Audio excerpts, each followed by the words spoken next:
What is going on, you guys? Petplatypus here, and it's time to talk about Dragon Ball Super Episode 78, the second episode of the Universe Survival Arc. There's a lot to talk about in this one, so I'm going to cover some of the smaller things in the episode that I noticed first. Daishinkan, or Great Priest, or Grand Priest, or whatever he's called, I forget, but, Whis' dad. He had this suspicious smirk at one point in the episode, right before I think they were going to build the arena. I'm not too sure. You probably saw it too. He had this weird smirk. Some people think he's like a mastermind villain. I have no idea, but I thought it was worth noting. Also, when they find out that they're going to be fighting against Universe 9, the Supreme Kai and I believe Kibito were like, why Universe 9? So I don't know if Universe 9 is specific for a certain reason, or if they were just kind of wondering why that one randomly. Don't really know, but I mean, they have to fight some universe. I mean, why any of them, really? So I feel like that's, I don't know, it might be an important line later. I have no idea. I wasn't sure if we were going to get Bra before or after the tournament, but I'm really feeling like we're going to see that baby before the tournament starts, because Vegeta is stuck in place, man. He is a statue, an unmoving creature right now for Bulma, so that, I mean, unless he finds out about the whole universe blowy-uppy thing, and then he decides to leave, but I feel like we're going to see that baby before the tournament starts, which is going to be cool. It's going to be another fucking adorable baby, which will be ridiculous. There's already, like, what, 2? I think it's also important to note that this episode did address why Goten and Trunks aren't participating, or at least aren't participating in the Zen exhibition match, and that's because Goku says they're probably not ready for this. And I know some people are saying, like, but they have a higher power level than Roshi and Tien, but Roshi and Tien have way more experience, way more maturity.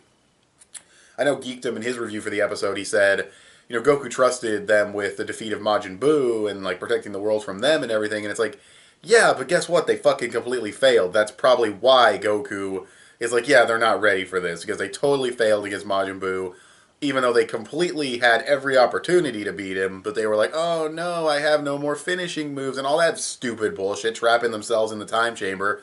They handled it like jackasses, and not that Goku was watching the entire time, but still, they failed. So Goku probably doesn't think they're ready on a maturity level, even though they are getting more mature. We see it with Goten.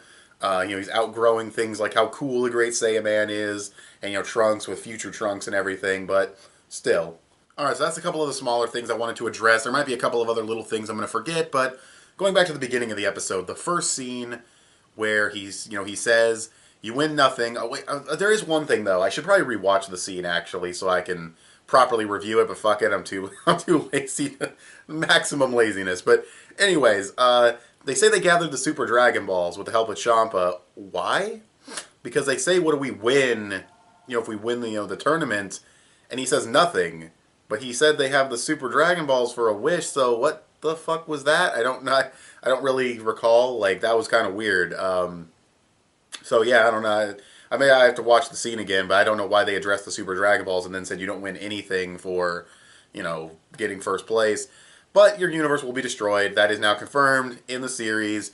All the people saying, oh, Goku doomed all these universes. And it's like, he didn't know the Omni King was going to have this rule. He was very surprised in this episode. Everyone was shocked. Goku even said, I'm going to go tell... I mean, at first, I think at first the gravity of it didn't quite hit him. And then he said, yeah, I'll go tell him not to do it. Whis tells him, no, that's not a good idea. You don't tell this guy don't do anything because he's the Omni King. And then Goku even says, he's like, well, then what the fuck do we do? Well, he didn't say that specifically, but still, he's like, what do we do? So Goku clearly cares about this. He's clearly not just like... It's not like he's uninterested in the fact that other universes are going to be destroyed, but really all he can do now is just say, well, Universe 7's not going to get destroyed. He reassures them that he'll win this.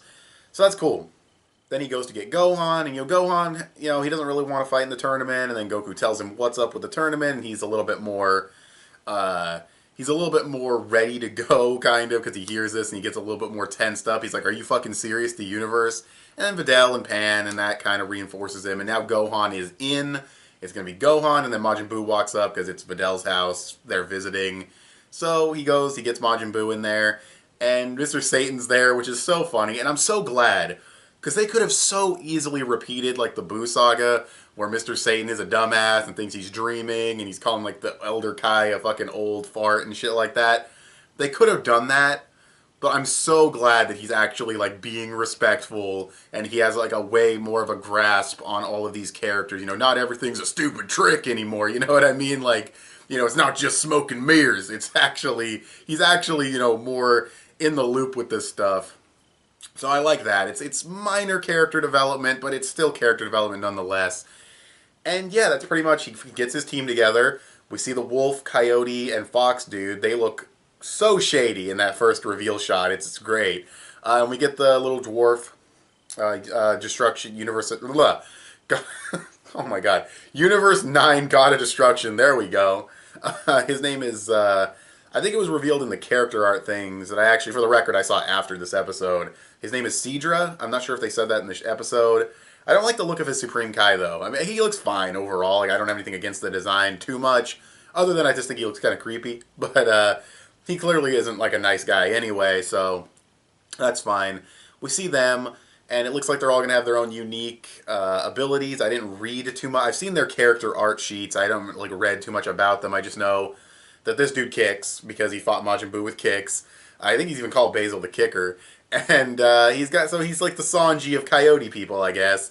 And from there, though, we get the evil smirk from the dude, so Whis' dad, and then we get all the gods of destruction with the hypest music. Okay, I'm not gonna say the hypest music you can give them, but some pretty fucking hype music.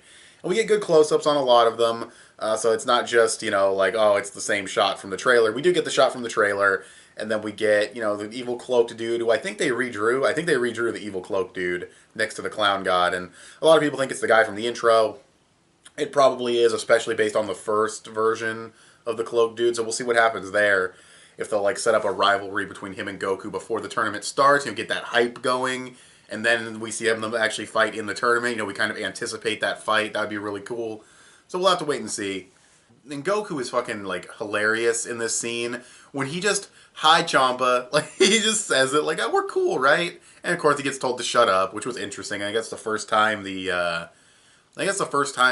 Grand Priest dude has ever, like, he's usually just lets whatever Goku does roll off his back as long as Zeno's cool with it. But this was the first time where he was like, I'd like it if you were quiet right now. So that was kind of interesting. He kind of pushed his patience a little bit. And then when he flew up to Zeno, and he got all casual, like he leaned over, like, what's up, buddy? And then Beerus throws him back down. All that's really funny. Really great, just character movement and stuff like that. Character acting, I guess. So that was great. I like Beerus. It's really simple animation, but he does, like, the two bows and then flies away. And he turns into, like, a little, like, blob scribble as he flies. Like, it was really funny. Some people might try to call bad animation. It's called comedic animation, so just going to put that out there. And speaking of the technical aspects of this episode, it's a pretty well animated episode. There's not too much in the way of animation early on. You get a nice little scene between Trunks and Goten, and you get that really cool fight scene at the end. Definitely Futoshi Higashide.